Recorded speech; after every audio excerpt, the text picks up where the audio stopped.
ઉર્મી શું બનાવે છે? શું કરે છે? આ બધી તૈયારી શેની ચાલે છે?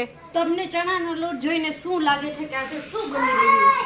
આપણા ગુજરાતીઓના ફેવરિટ, બાર વરસાદ આવતો હોય ને બધાના ફેવરિટ હોય, આમ મોઢામાં પાણી જ આવી જાય. શું હોઈ શકે? જો તમે અહીંયા આજની તૈયારી કેળા, મરચા, ડુંગળી, 2 જાતના મેથીના ગોટા અને અજમાના પાન અને મરચીની કટકી, ધાણા ભાજી પણ સાથે અને આના વગર તો કઈ થાય જ નહીં. ચણાનો લોટ મેઈન તો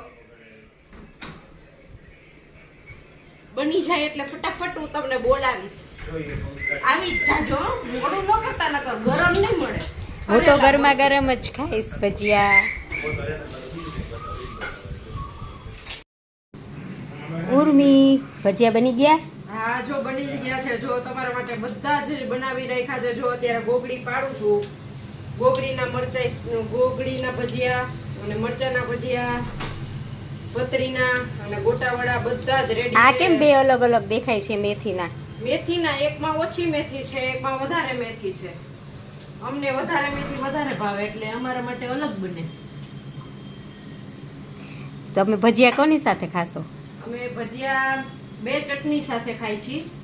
એક તો દહીંની ચટણી અને બીજી છે ગ્રીન ચટણી. અરે વાહ, દહીંની ચટણી વળી નવીન પ્રકારની ચટણી. હા, જો દહીંની ચટણીમાં છે ને અમે જીરું, મીઠું અને થોડીક ચટણી, મતલબ કે લાલ મરચું અને થોડીક સાકર નાખી એટલે બની જાય. જો હું તમને બતાવું તો એનું ટેક્સચર થોડુંક આવું થાય છે. ઓ વાવ! આની સાથે તમે એક વખત ભજીયા ખાશો ને તો તમે આમ યાદ જ કરતા રહેશો કે આજે તો બહુ મજા પડી જવાની છે ભજીયા ખાવાની. હા, જો વરસાદનો મોસમ હોય તો પછી ભજીયા હોય તો જ મજા આવે ને. તમારે ચા નથી પીવી ને? ના, મને ભજીયા સાથે તો ચા નહીં, ચટણી ચાલશે. પાછી નવીન પ્રકારની દહીંવાળી ચટણી.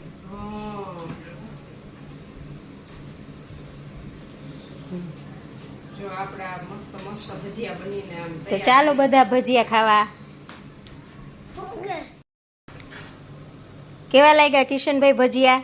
કેવા બન્યા છે? ભજીયા તો એકદમ સરસ છે. આજ બપોરથી જ ઈચ્છા હતી કે આજ સાંજે તો ભજીયા ખાય. તમારી ઈચ્છા પૂરી થઈ ગઈ ને? હા, 100% મજા જ આવી ગઈ. ભજીયા બહુ જોરદાર બન્યા છે. બટેકાની પતરીના, ફુલવડા, મરચા, મેથી, વાહ, ડુંગળીના, મોજ આવી ગઈ. ટકાટક 1 નંબર બન્યા. કેવા બન્યા? ભાઈવા ને તમને? કાંઈ ઘટે ને 1 નંબર હો. રોજે રોજ ભજીયા ખાય એવી ઈચ્છા થઈ ગઈ આજ તો. એમાં એવું વાતાવરણ. મજા આવી ગઈ ને તમને? રોજ એટલા પૂરા કરી નાખી ભજીયા. આવા જ. વાહ, લઈ આવો બીજા ગરમા ગરમ ભજીયા. મોજે મોજ. લ્યો ભાઈ લ્યો, તમને તમારા ભાભી આજે તો ખવડાવીને જ રહેશે. આજ તો ગરમા ગરમ ભજીયા ખાય જ નાખી.